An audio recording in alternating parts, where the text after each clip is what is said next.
কিরে, কি ভাবলি? সব পুজো শেষ?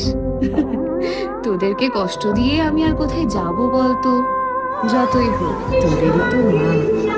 তবে এইবার কিন্তু আর কলকাতা নয়, এইবার আমি আসছি আমার প্রাণের শহর চন্দননগরে।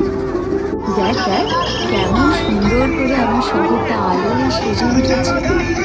কিন্তু আমার সিংহটা কোথায় গেল বলতো? এই তো মা, আমি চলে এসেছি।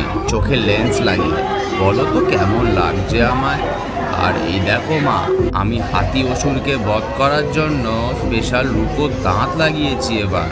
বাহ, খুব ভালো করেছিস। কিন্তু এবার তাড়াতাড়ি চল রে, ওদিকে যে সবাই অপেক্ষা করছে। তাহলে তোরা সবাই রেডি তো? সমারোহে এসো হে পরমতর সুন্দর, এসো হে।